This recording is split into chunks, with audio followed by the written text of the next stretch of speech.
All right, good afternoon, everyone. So my name is Steven Zuckerman, and I'm the president and CEO of the Root Center for Advanced Recovery. We have a site on Whiting Street in New Britain, and we are now building a new site at 542 East Main Street in New Britain. We serve 750 clients at our current New Britain site on Whiting Street. And over the past year, myself and my board president, Bruce Simons, we've been talking about ways during the pandemic in particular to be able to give back to other nonprofits. There's little separation with what we all do. And we realize as an organization and as a board that if one nonprofit doesn't succeed, it impacts our clients immensely. So we know for a fact that out of those 750 clients that we serve in the New Britain area, many of them are also getting services from Prudence Crandall.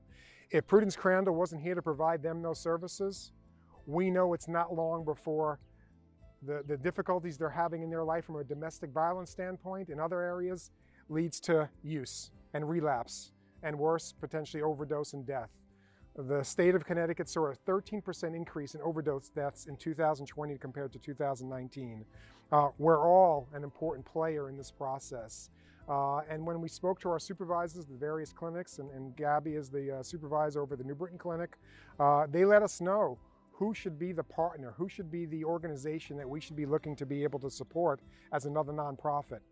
So again, during the past year, we've developed this mantra, nonprofits supporting nonprofits, and we're going to continue to do this throughout the year.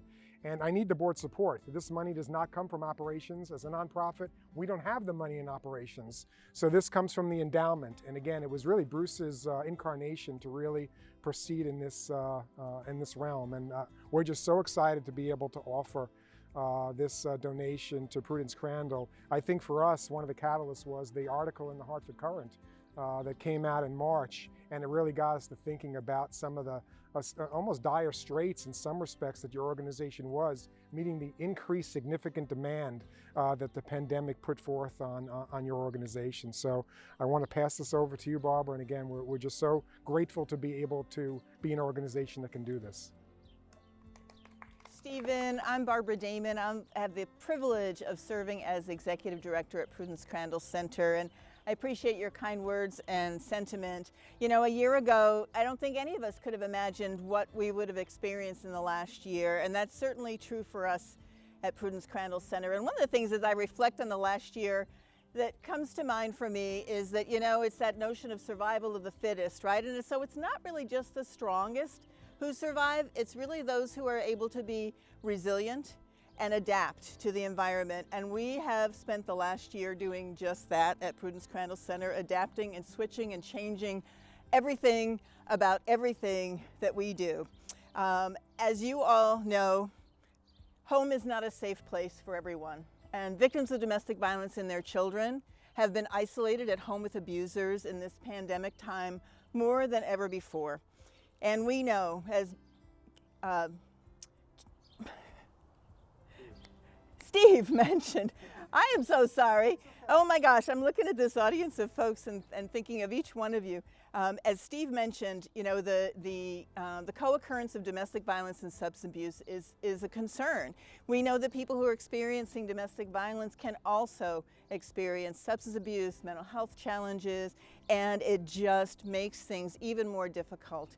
And the reality is that when the state started to open up this past summer, the floodgates opened in terms of folks coming to us for services. We have seen a need like never before.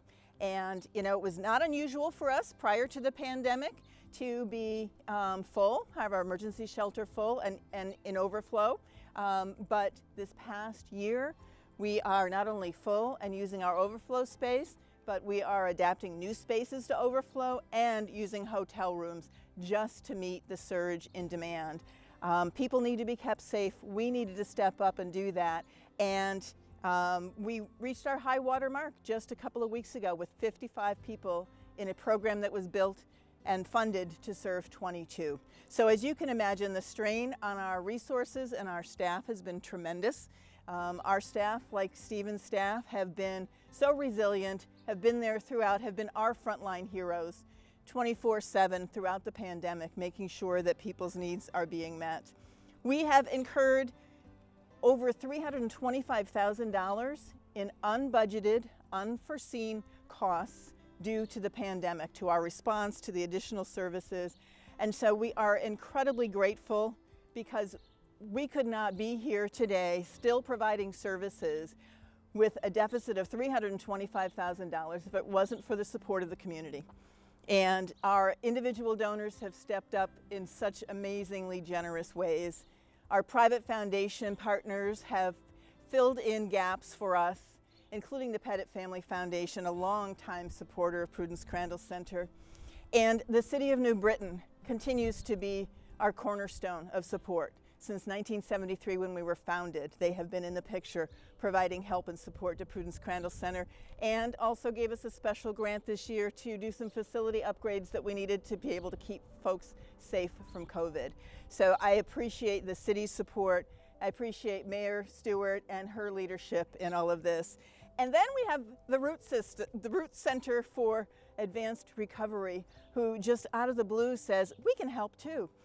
It just is such a wonderful call from Stephen, and you know, the notion of nonprofits supporting nonprofits is just so wonderful, because we are all in this together. As Stephen said, we are all part of that safety net of services that just have to be there for those who need us. And your willingness to step up and support us in the time when we need it most is just incredible, and we are so very grateful for this generous donation of $10,000 from the Root Center. So thank you very much, Stephen and the board. We are really thankful. I'm going to turn it over to Mayor Stewart. Thank you so much for, I'm just going to move this over to the side. I'm short, I know. Thanks for inviting me to be here this morning and give a few remarks on behalf of the city.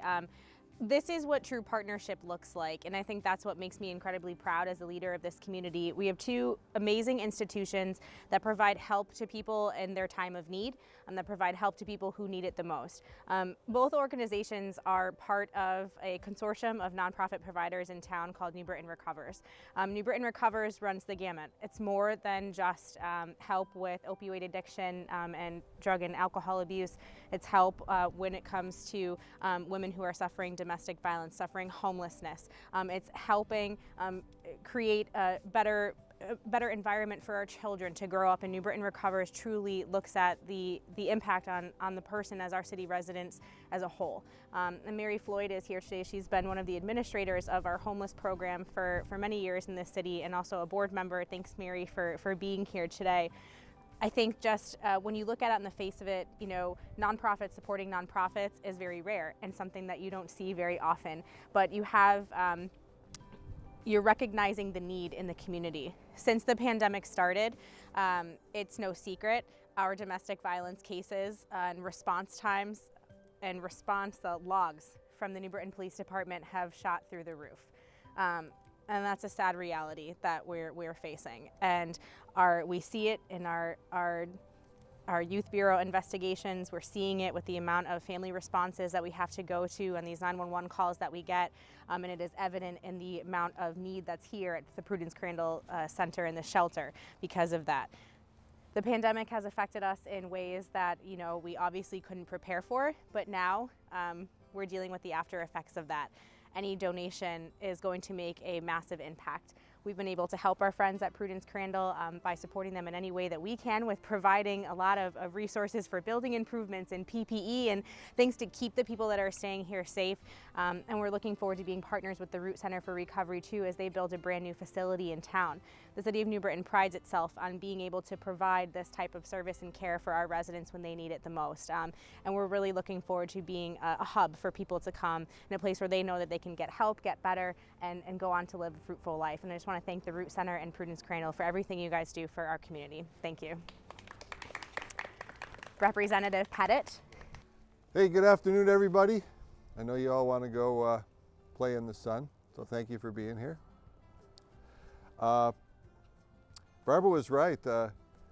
I remember it quite distinctly. Our foundation, our first meeting was in December of 2007, and I think it was in March or April of 2008 where Mary Healy, who I think at that point was the president of the board at Prudence, Crandall, said, hey, there's this great organization right over we were meeting at the house in Plainville, said there's this great organization right over the border in New Britain that you should support, and ever since then, so I guess it's been about 14 years that we've been supporting Prudence Crandall. And this is, I agree, it's a wonderful synergy. The Root Center's new facility over by New Britain Fast Track, the side of the old Angelicos, is going to be a beautiful place, albeit, as I've said to many already, the unfortunate part is it'll be farther away from Riley's for hot dog lunches for people at the Root Center. But in all seriousness, Prudence Crandall and the 17 other domestic violence centers across the state have been really pressed hard this year with the pandemic and people being at home and people struggling with their homes, people struggling with food security, et cetera. And domestic violence, as you heard the mayor and everybody else talk about, has increased, and what they've needed to cover has gone up dramatically. So it's wonderful to see another organizations like the Root Center supporting a partner in a different type of recovery over here, although there's clearly some synergy. Sometimes substance abuses evolve, whether it's the person who's the aggressor or the person who's been the victim. Sometimes you have both those issues intersecting.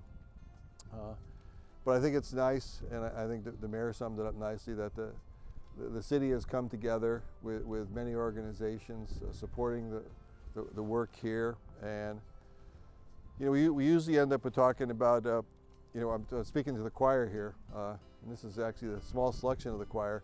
Everybody needs to tell 1 or 2 or 3 people about what goes on here, so that perhaps more people will reach out, be it to the Root Center, be it to Prudence Crandall, to try to help them with part of their mission.